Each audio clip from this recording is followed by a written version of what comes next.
What up, gang? These are prison stories by prison writers. This is a story by Shaquille Price.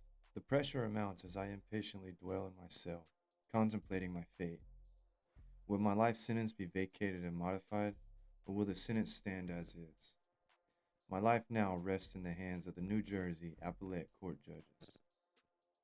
On March 3rd, 2015, I initially filed a post-conviction relief PCR petition to overturn my 2010 murder conviction. 9 years later, my PCR appeal has still not yet been fully resolved. The journey has been enduring.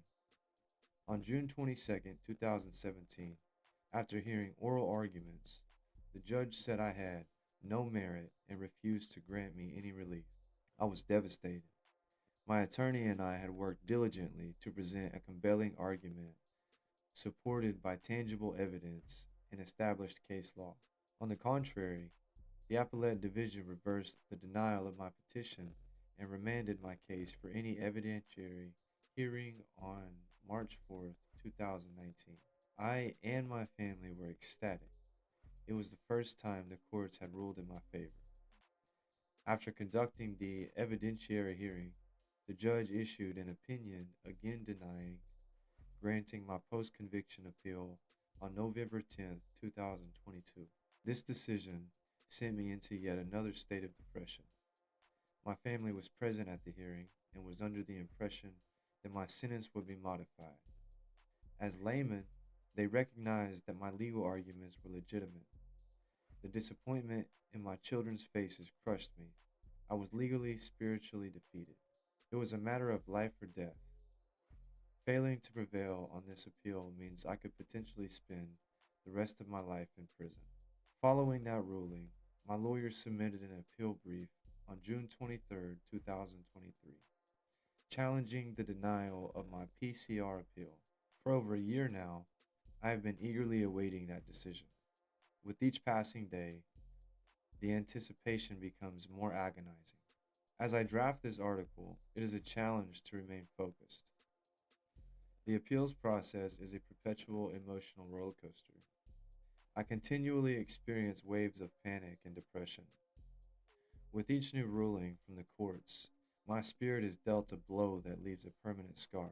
From my observation, most wrongful convictions take over 20 years to overturn. When you are finally granted any relief, they've already taken away 20 years of your prime. My daughter Kiana, who is frustrated with the slow grind of the justice system, asks me, "Why does it take so long, Dad?" I have no answer to that question. What I do know is that it's not the defendant's fault that the appeals process takes so long. We fight day in and day out to get relief from the courts. Most of the people who are wrongfully convicted have either claimed innocence from the date of their arrest or were coerced into confessing to a crime that they didn't commit.